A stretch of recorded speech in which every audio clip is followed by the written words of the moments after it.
Irmãos, é uma honra e um privilégio estar aqui com vocês. Então nós vamos abrir a palavra, por gentileza, na primeira carta do apóstolo Paulo aos Tessalonicenses, capítulo 4, versos 13 a 18.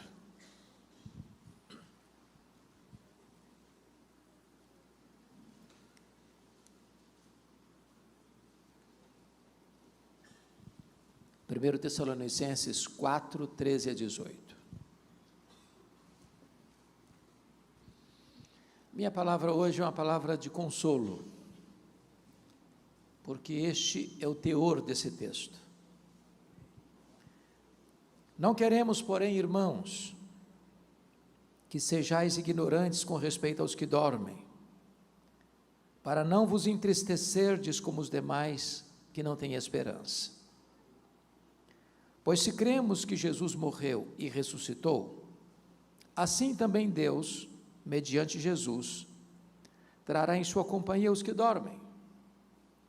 Ora, ainda vos declaramos por palavra do Senhor isto: nós, os vivos, os que ficarmos até a vinda do Senhor, de modo algum precederemos os que dormem. Porquanto o Senhor mesmo, dada a sua palavra de ordem, ouvida a voz do arcanjo, e ressoada a trombeta de Deus, descerá dos céus, e os mortos em Cristo ressuscitarão primeiro. Depois nós, os vivos, os que ficarmos, seremos arrebatados juntamente com eles entre nuvens, para o encontro do Senhor nos ares, e assim estaremos para sempre com o Senhor. Consolai-vos, pois, uns aos outros, com essas palavras. Amém. Irmãos, o apóstolo Paulo era um pastor e ao mesmo tempo um apologeta. Ele era um pastor e ao mesmo tempo um teólogo. E Paulo está escrevendo esse texto porque a igreja de Tessalônica, que era uma cidade grega, aliás, a capital de uma província grega chamada Macedônia, estava sendo influenciada esta igreja pela cultura secular. Em vez da igreja influenciar o mundo influenciava a igreja. Eu acho que todos vocês sabem que a cultura grega, chamada de helenismo, era marcada por um pensamento central, pilar do pensamento grego, chamado de dualismo. Isso significa que os gregos imaginavam o seguinte, que a matéria que você toca, que você tange, que você pega, apalpa, essa matéria para os gregos era má, essencialmente má. E que o espírito, que é etéreo, que é imaterial, que é impalpável, é intangível, é essencialmente bom. Então, na cabeça de um grego, não era possível você defender três verdades que para nós são essenciais. Primeiro, eles não podiam acreditar na criação, porque eles não podiam pensar que um Deus bom pudesse criar algo mau, uma vez que a matéria para eles era má. Segundo, eles não podiam acreditar na doutrina da encarnação, porque como eles poderiam pensar que Deus, sendo bom, pudesse ter um corpo físico, material, tangível, se a matéria para eles era má? Então eles negavam também a divindade de Cristo. Terceiro, eles não podiam aceitar a ideia de ressurreição. Na cabeça dos gregos, a morte libertava a alma da prisão do corpo. Para eles a morte era uma libertação. Na cabeça deles, enquanto você vive, sua alma, que é santa, boa, pura, está numa masmorra, num cárcere do corpo, que é material. Então, quando a pessoa morria para o grego, essa alma era liberta dessa prisão. Então, na cabeça deles, falar em ressurreição era um contrassenso, era um anticlímax. Era um retrocesso. Então os gregos negavam peremptoriamente a doutrina da ressurreição. O que estava acontecendo? Esse pensamento entrou na igreja. Estava formatando a mente de alguns crentes. Então, quando um crente morria, em vez de ter consolo, tinha desesperança, tinha tristeza, tinha pesar. E olha como é que Paulo começa esse texto. Não queremos, porém, irmãos, que sejais ignorantes com respeito aos que dormem, para não vos entristecerdes como os demais que não têm esperança.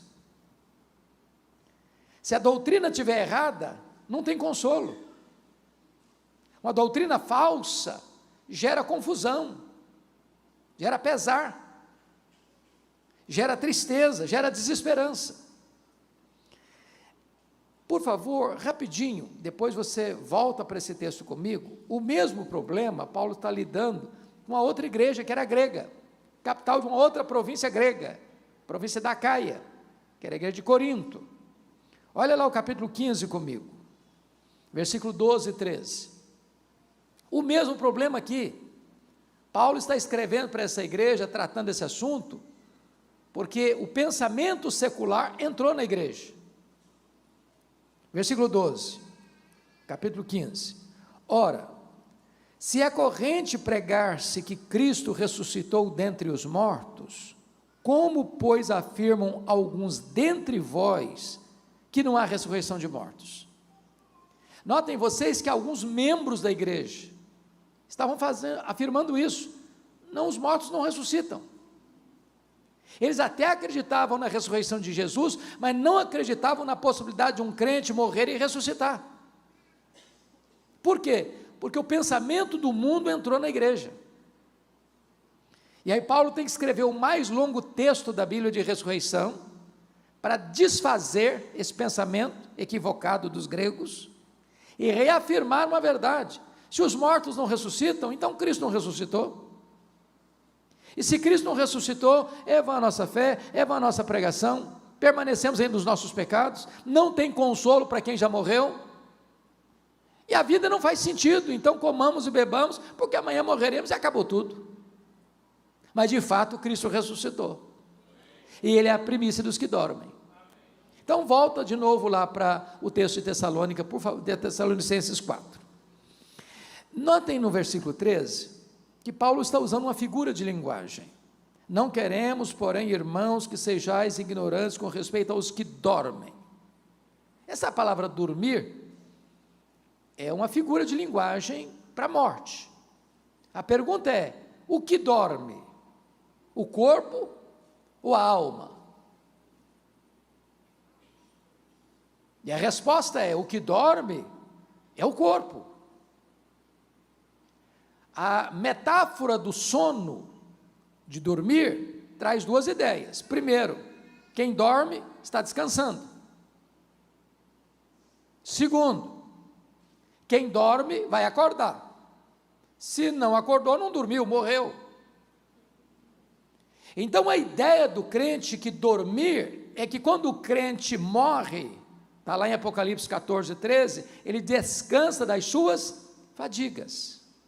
Segundo, quando o crente morre, está claro que a morte não tem a última palavra, e a morte não é a cessação da existência, porque este mesmo corpo que é sepultado, quando Jesus voltar, todos os mortos ouvirão a sua voz e sairão dos túmulos, uns para a ressurreição da vida, outros para a ressurreição do juízo. Então é temporário, não é um adeus, é um até logo. Bom, há muitas pessoas que acham que o que dorme é a alma. Não é a alma que dorme. Porque esse é um assunto, irmãos, muito sensível. É a pergunta que mais se faz: o que acontece quando a pessoa morre? Se você perguntar isso para um existencialista ateu, ele vai dizer, morreu, acabou. O homem é só matéria, então morreu, cessou tudo, acabou. Não tem mais nada. Se você perguntar isso para uma outra teologia, por exemplo, a romana, você vai dizer assim: morreu, a pessoa não é tão boa para ir direto para o céu, não é tão má para ir direto para o inferno, então vai para o purgatório. Então fica sofrendo, não sabe se 1 ano, se 10 anos, se 100 anos, se 1 milênio, até purgar os pecados e poder entrar no paraíso. Não tem consolo nisso.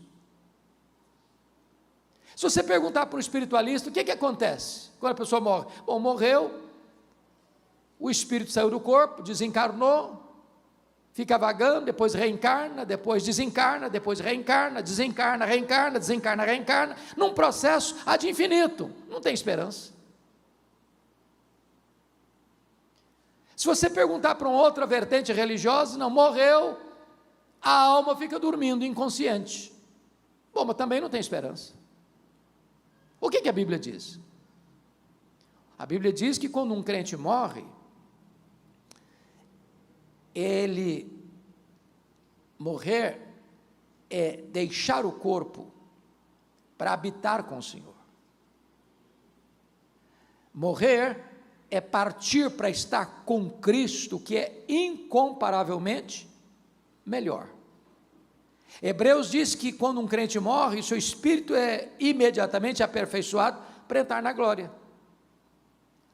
O que Jesus disse quando ele morreu na cruz? Pai, nas tuas mãos entrega o meu espírito. Mas no mesmo dia ele foi sepultado.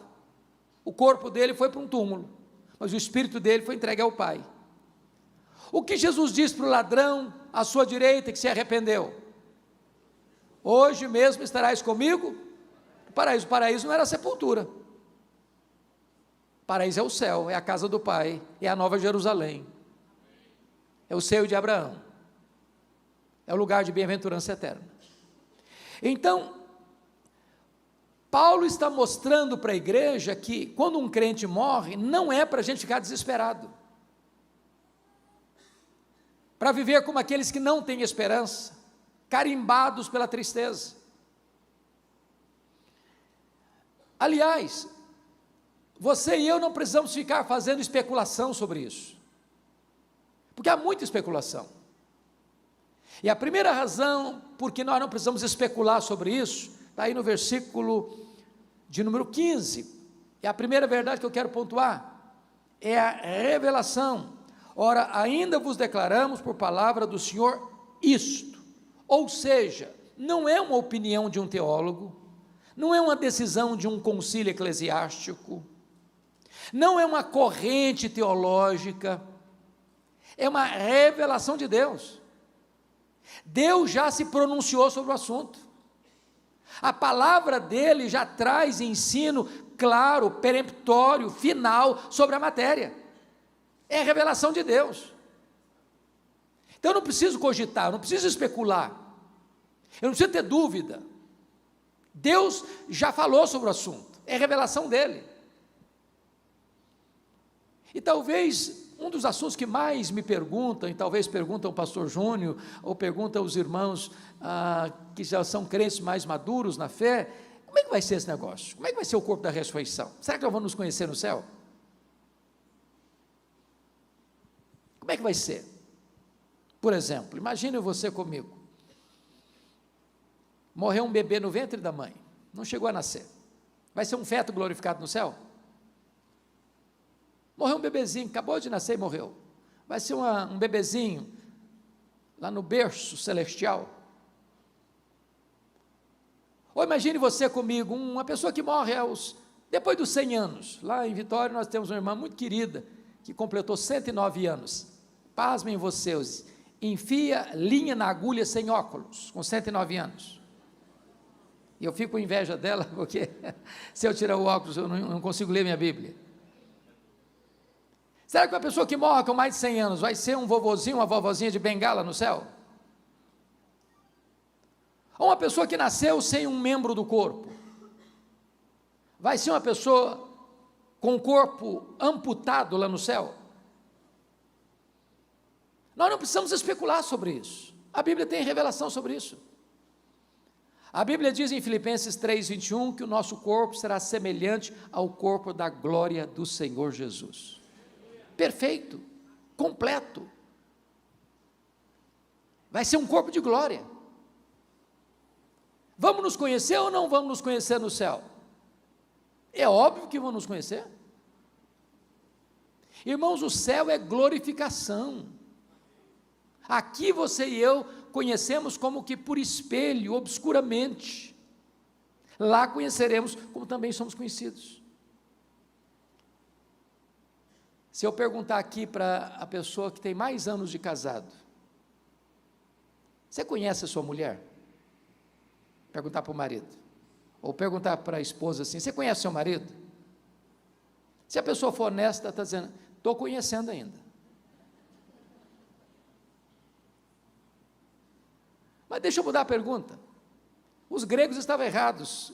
A máxima dos gregos era, conhece-te a ti mesmo. Eu não me conheço. Tem hora que você não fica chocado com você mesmo, não? Tem hora que você não se escandaliza com você mesmo, não? Tem hora que você não se colhe pensando em coisa, não sou eu que estou pensando nisso, não é possível. Deve ser outra pessoa, eu não. Nós não nos conhecemos. Mas no céu, nós vamos ter pleno conhecimento. Agora, alguém dizia, pastor, mas se nós vamos nos conhecer no céu, vai ser muito ruim, porque se eu chegar lá e minha mulher não estiver lá, meu marido não estiver lá, meu pai não estiver lá, minha mãe não estiver lá, meu filho não estiver lá, minha filha não estiver lá, meu vovô, minha vovó não estiver lá, vai perder a graça. No céu não tem lembrança amarga, Deus vai enxugar dos nossos olhos toda a lágrima. Agora, lá no céu nós não vamos ser famílias como somos aqui, nós vamos nos conhecer, vamos saber quem foi quem. Mas lá no céu você não vai amar mais a sua mulher, ou o seu marido, ou o seu pai, ou a sua mãe, ou o seu filho, ou a sua filha, porque você vai amar Abraão, Isaque e Jacó. Às vezes nós criamos algumas coisas que não estão na Bíblia. Por exemplo, já vi muito isso acontecer em funeral. Morre o marido, já depois de 50 anos de casamento, e a viúva, chorosa, passa a mão nas mãos geladas daquele que partiu e diz, meu querido, daqui a pouquinho eu estou indo. Passando a ideia que o casamento vai continuar no céu. Preste atenção nisso, casamento é só para aqui, tá? Morreu, acabou. Lá no céu não tem mais casamento. Alguém diz, ufa, até que enfim também, né? Vou dizer, que pena, podia continuar. Não, continua não. Nós não cremos em casamento eterno, não. Não tem esse negócio de casados para sempre, não. Casamento é só para esta vida. Mas lá no céu nós vamos ser uma única família. Embora sabendo quem é quem. Porque já imaginou você morar eternamente com alguém sem saber quem ela é? Faz sentido isso? Então, Paulo está escrevendo esse texto para consolar a igreja, que, por influência de um pensamento humano, secular, da cultura helênica, estava marcada pela tristeza e desesperança. Então, quais são os pilares da nossa esperança? Primeiro, é que nós temos revelação de Deus sobre esse assunto. Versículo 15. E está muito claro aí, ora, ainda vos declaramos por palavra do Senhor isto. Ele está tratando o assunto de ressurreição, de segunda vinda, de como vai ser o nosso arrebatamento, a nossa reunião eterna no céu. Mas há um segundo pilar desta esperança nossa, que é a parousia. Olha o verso 16 comigo. Porquanto o Senhor mesmo, dada a sua palavra de ordem, ouvida a voz do arcanjo, e ressoada a trombeta de Deus, descerá dos céus. Irmãos, nós cremos e aguardamos a segunda vinda de Cristo. Isso não é uma quimera, isso não é uma utopia, isso é um fato. Há mais profecia sobre a segunda vinda de Cristo do que sobre a primeira vinda de Cristo. Todas as profecias a respeito da primeira vinda se cumpriram literalmente. E as profecias da segunda vinda estão se cumprindo e cumprir-se-ão literalmente. Como ele voltará? Primeiro, ele voltará pessoalmente. Lá em Atos 1:11, quando Jesus vai para o céu, voltando para o céu, indo assunto ao céu, lá no Monte Olival, os discípulos ficam olhando, ele subindo nas nuvens, desaparecendo no horizonte, e dois anjos aparecem e perguntam: varões galileus, por que estáis olhando para as alturas? Este mesmo Jesus que viste subir, voltará entre nuvens. Ele não vai mandar um embaixador, não vai mandar Miguel, não vai mandar um anjo, um serafim, um querubim. Ele mesmo voltará pessoalmente. Segundo, a segunda vinda de Cristo não só será pessoal, ela será visível. Apocalipse 1:7 diz que todo olho verá, até aqueles que o traspassaram. Como assim? Quando Jesus voltar, diz a Bíblia, que os mortos ouvirão a sua voz e sairão dos túmulos, uns para a ressurreição da vida, outros para a ressurreição do juízo. Até mesmo Pilatos, até mesmo Anás, até mesmo Caifás, até mesmo Judas Iscariotes, até mesmo todos aqueles que condenaram Jesus à cruz e pregaram Jesus na cruz, ressuscitarão e verão Jesus vindo em majestade e glória. Não haverá sequer uma pessoa que deixará de ver este auspicioso e glorioso acontecimento, a apoteose da nossa fé, a acrópole da nossa esperança, a segunda vinda de Cristo. Terceiro, a segunda vinda de Cristo não só será pessoal e visível, ela será, em terceiro lugar, também audível. Veja você no versículo 16, está graficamente escrito aí: ouvida a voz do arcanjo, ressoada a trombeta de Deus. Talvez nenhum acontecimento da história será tão retumbante, vai ter um sonido tão pomposo, tão glorioso, um estrondo tão audível, que vai ecoar em todos os recantos do planeta, que não vai ter uma caverna tão escura, um quarto tão fechado, um buraco tão profundo, um local tão blindado que esta trombeta não faça chegar o seu sonido. Todo o ouvido ouvirá, assim como todo o olho o verá. Mas ainda, quinto lugar, a segunda vinda do Senhor Jesus, ela será repentina. Lá em Mateus 24, Jesus disse que vai ser como um relâmpago que risca os céus do oriente ao ocidente. Você, quando olha numa tempestade, vê que primeiro você vê o relâmpago, depois você escuta o trovão, certo? Os dois acontecem ao mesmo tempo. Como a velocidade da luz é maior que a velocidade do som, primeiro você vê o relâmpago, depois você escuta o trovão. Mas risca com essa velocidade. E Paulo, tratando essa matéria lá em 1 Coríntios capítulo 15, ele diz que a segunda vinda vai ser no momento, no abrir e fechar de olhos. E a palavra momento lá no grego é a palavra átomos, de onde vem a nossa palavra portuguesa átomo. Vai ser tão rápido como você abrir e fechar os olhos. Você já percebeu que você pisca sem perceber? Você não consegue contar quantas vezes durante o dia você abriu e fechou os olhos. Isso é automático. Essa palavra era usada também para o faiscar das estrelas ou dardejar da cauda de um peixe. Vai ser com essa rapidez que Jesus vai voltar. Ou seja, não dá para se preparar no último dia. Ou você prepara agora, ou aquele dia pega você de surpresa. Sexto lugar, a segunda vinda de Cristo será também inesperada.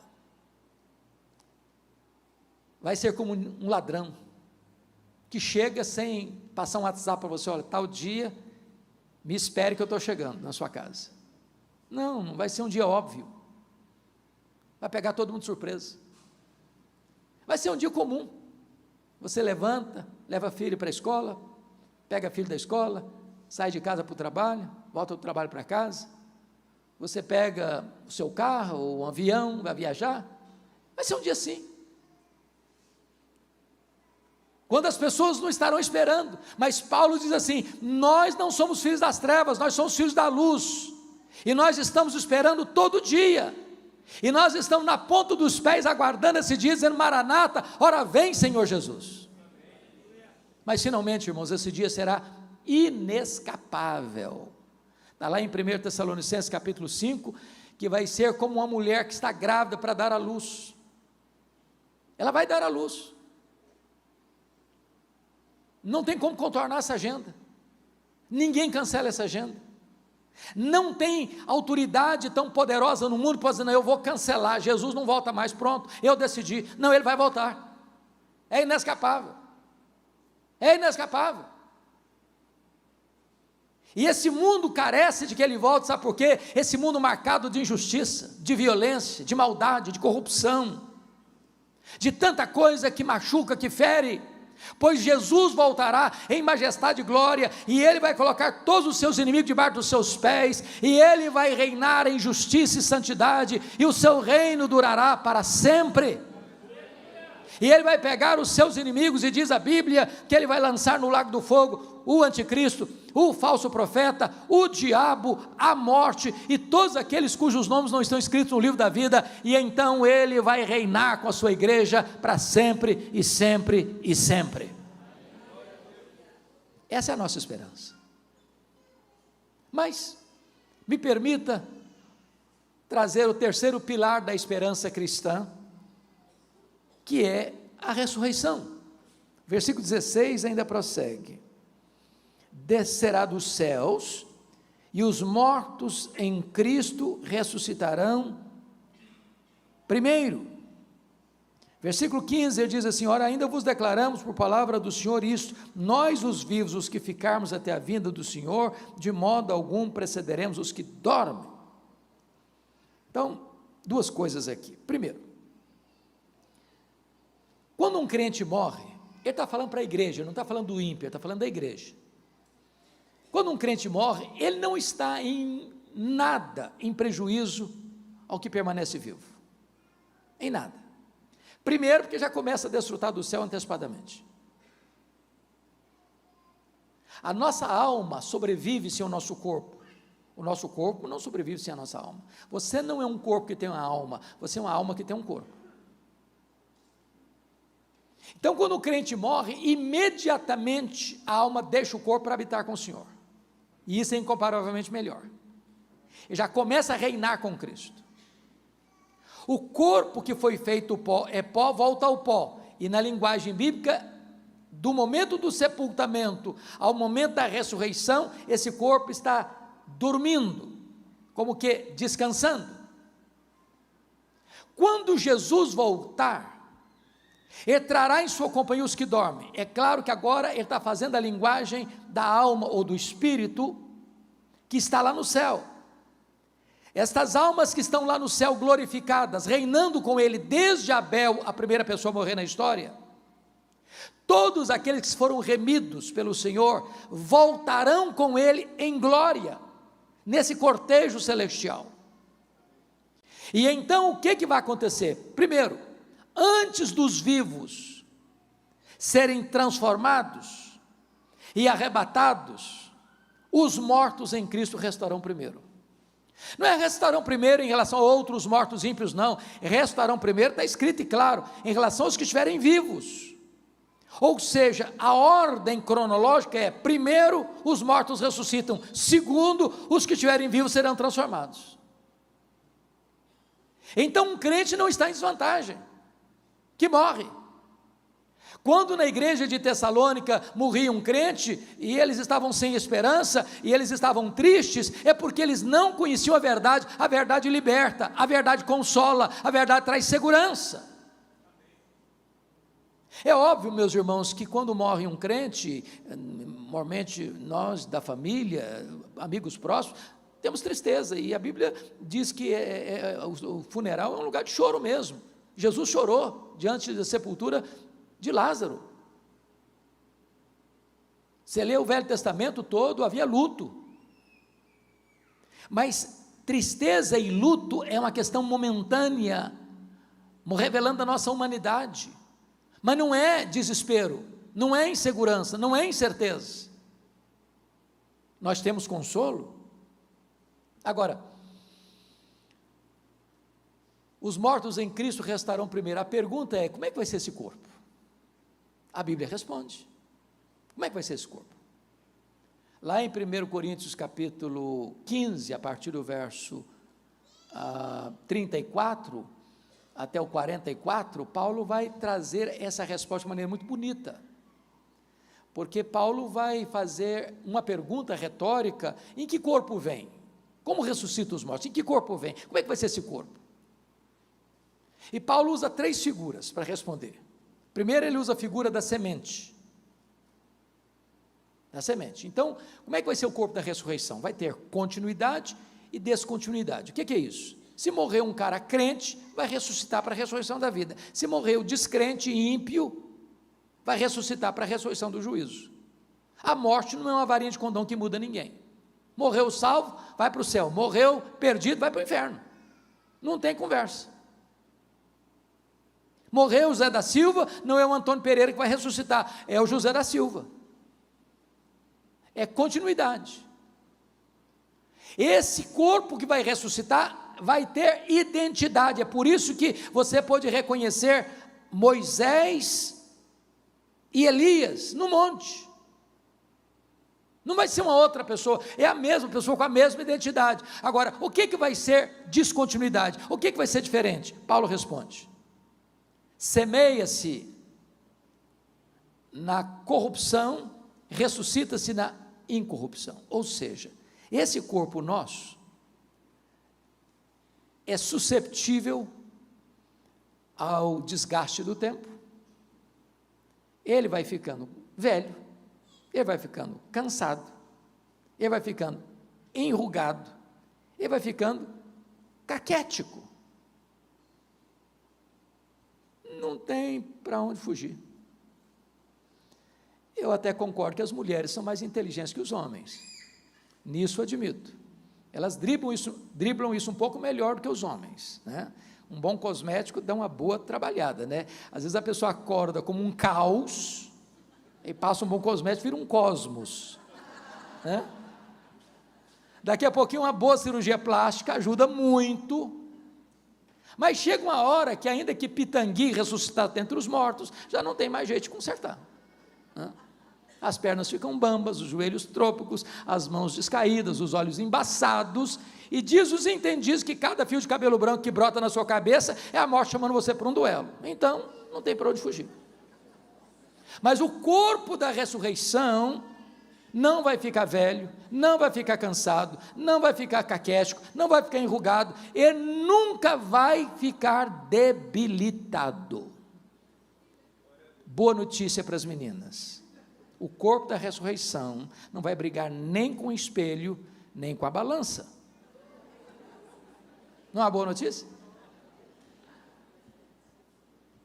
Segundo, semeia-se, versículo 1 Coríntios capítulo 15, versículo 42. O que é que Paulo vai dizer lá? Semeia-se corpo em desonra, ressuscita-se em glória. O que ele está dizendo? Meus irmãos, eu já visitei num hospital ovelhas cuja enfermidade fez o corpo encolher, pele e osso, um corpo machucado, cheio de feridas. Chega um momento que você diz: meu Deus, como essa pessoa suporta? Quando esse corpo, que é uma semente, é lançada na terra, aquele corpo foi desonrado pela dor, pelo sofrimento. Mas o que vai brotar dessa semente enrugada é um corpo glorioso. E a Bíblia diz lá em Daniel que vai brilhar como astro. Quando João viu o corpo glorificado de Jesus no na ilha de Patmos, o rosto dele brilhava como o sol no seu fulgor. Vai ser assim o nosso corpo. Mas olha o versículo 43 comigo de 1 Coríntios 15, que Paulo vai dizer outra coisa: semeia-se em fraqueza, ressuscita-se em poder. Olha que coisa curiosa é o nosso corpo. Dos seres, talvez o mais vulnerável é o ser humano, já percebeu isso? Nasce um bezerro, lá no pasto, o bichinho nasce meio troncho, mas daqui a pouquinho ele já procura a teta da mãe para mamar, e ele já sai andando meio desconcertado, mas daqui a pouquinho ele já está emprumado, daqui a pouquinho ele está correndo. É assim com o gatinho, é assim com o cachorrinho, é assim com os outros animais. Nasce uma criança, olha, tadinho, se ficar por conta própria, ele não dá conta mesmo. E não dá conta com 1 mês, não dá conta com 2 meses, não dá conta com 3 meses, não dá conta com 6 meses, não dá conta com 1 ano. Não dá. Mas depois vai crescendo, vai ficando forte, bonito, um jovem cheio de vigor, os músculos explodindo de força e vigor, aí fica a fase adulta, a inteligência boa, cabeça aberta, aí a fase outonal vai chegando, as forças vão diminuindo, o passo vai relentando, e daqui a pouquinho já dá passos mais lentos, daqui a pouquinho precisa de uma bengala, daqui a pouquinho precisa de uma cadeira de rodas, daqui a pouquinho precisa de uma maca. Fraqueza. Mas ressuscita-se um corpo de poder, poderoso. Sabe o que significa isso? Jesus entrava numa casa fechada sem precisar abrir a porta, o corpo da ressurreição. Jesus saía lá de Jerusalém, aparecia lá na Galileia, mais de 100 quilômetros, sem precisar percorrer o trecho. Nesse corpo de glória, Jesus foi assunto aos céus entre nuvens, sem precisar pegar um avião, uma jato, uma nave espacial. Assim será o nosso corpo de glória. Você já pensou que coisa fantástica? Me permita dizer isso. Tem gente que acha que vai chegar no céu, vai tomar água de canudinho do rio da vida e nunca mais vai precisar trabalhar. Deixa eu dizer uma coisa para você: se você não gosta de trabalhar, você está encrencado, que lá no céu nós vamos trabalhar. Os seus servos os servirão, diz a Bíblia. Sabe o que me encanta? É que nesse corpo tão frágil que nós temos, diz o nosso íntimo amigo Albert Einstein, que nós não usamos sequer 10% da nossa capacidade. Agora, se nós não usamos 10% da nossa capacidade, o homem é capaz de fazer coisas tão fantásticas. Você já pensou você num corpo 100% turbinado pela glória de Deus, o que você não vai conseguir fazer? Sem qualquer limitação. E você vai poder habitar uns novos céus e a nova terra. Vou dar uma pulada no céu, vou dar uma pulada na terra. Foi. É por isso que nós cantamos um hino clássico: nem metade da glória celeste jamais se contou ao mortal. Nós aguardamos a ressurreição, nós cremos na ressurreição. Essa é uma verdade fundamental do cristianismo. Mas me permita compartilhar com vocês o 4º pilar da esperança cristã. Primeiro, é a revelação de Deus. Segundo, é a parousia, segunda vinda. Terceiro, é a ressurreição. 4º lugar, volta lá para mim, para Tessalonicenses, capítulo 4, versículo 13 a 18. É o arrebatamento da igreja. Olha o versículo 17. Então, pegando o contexto. Versículo 16 e 17 juntos. Porquanto o Senhor mesmo, dada a sua palavra de ordem, ouvida a voz do arcanjo, ressoada a trombeta de Deus, descerá dos céus, os mortos em Cristo restarão primeiro, depois nós os vivos, os que ficarmos, seremos arrebatados juntamente com eles entre nuvens. Fica até aqui. Essa palavra arrebatamento, irmãos, é uma palavra que tem uma conotação teológica do século XIX para cá. Qual a conotação teológica? É que surge no século XIX, com John Nelson Darby, uma ideia de que a segunda vinda de Cristo será em 2 turnos. Primeiro turno, um arrebatamento secreto. Segundo turno, a segunda vinda visível. Até agora vai ser lançado um filme no Brasil, Deixados para Trás, com base na obra do Tim LaHaye, com essa ideia. É aquela ideia lá do hino, o mercado está vazio, seu trabalho já cessou. A ideia de que você está dentro de um avião e de repente o piloto é crente, Jesus arrebata a igreja, o piloto desaparece, o avião fica desgovernado no ar. Ou a ideia de que nós estamos aqui num auditório de 1000 pessoas e de repente só a metade aqui é salva e 500 pessoas desaparecem aqui. E os outros ficam olhando, cadê? Onde foi? Para onde foi? Então só depois de 7 anos de muita tribulação é que Jesus volta visivelmente. Com respeito, e respeitamos as pessoas que pensam diferente de nós, amamos e respeitamos profundamente, mas penso que não é isso que Paulo está tratando. Paulo não está aqui falando que vai ter um arrebatamento secreto e depois, bem depois, vai ter uma segunda vinda visível. Não é isso que ele está tratando. O que ele está tratando é que a segunda vinda de Cristo vai acontecer uma única vez. E que ela vai ser pessoal, visível, audível, repentina, inesperada, inescapável, gloriosa. Quando ele voltar, 2 coisas vão acontecer. Primeiro, os mortos ressuscitam.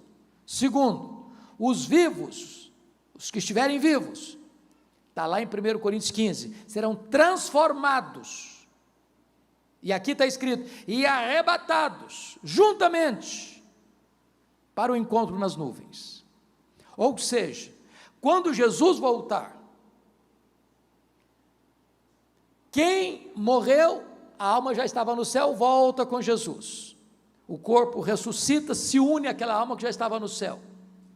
Os que estiverem vivos não podem subir com esse corpo, que o reino de Deus não pode ser herdado por carne e sangue, ou seja, com esse corpo aqui eu não suporto a glória de Deus. Então ele tem que ser transformado. E então todos serão o quê? Arrebatados, arrancados daqui, tirados daqui para o encontro do Senhor nos ares. Isso não acontecerá em 2 turnos, isso acontecerá na única vez que Jesus voltará, a segunda vinda de Cristo. É o arrebatamento. Seremos arrancados daqui, porque aqui não é a nossa casa, aqui não é o nosso lar, aqui não é a nossa pátria, aqui nós somos peregrinos, aqui nós estamos apenas de passagem. A nossa pátria está no céu, a nossa recompensa está no céu, a nossa herança está no céu, o nosso Senhor está no céu, e é para o céu que nós iremos. Isso Paulo está lidando com a igreja para fazer o que com ela? Para tirar da cabeça dos crentes a ideia grega de que os mortos não ressuscitam. Se os mortos não ressuscitam, então, morreu, não tem esperança. E eu termino com a palavra de Paulo no versículo 18. Ele que começa o texto alertando para o perigo de ficar triste e não ter esperança, agora, depois que a igreja recebe a instrução da verdade, ele diz assim: consolai-vos, pois, uns aos outros com estas palavras. Em vez de você ser um agente do desespero e da tristeza, agora você é um embaixador da consolação. A minha oração é que nesta noite, o Deus de toda graça console o seu coração. E que faça de você um consolador. Que Deus nos abençoe. Amém.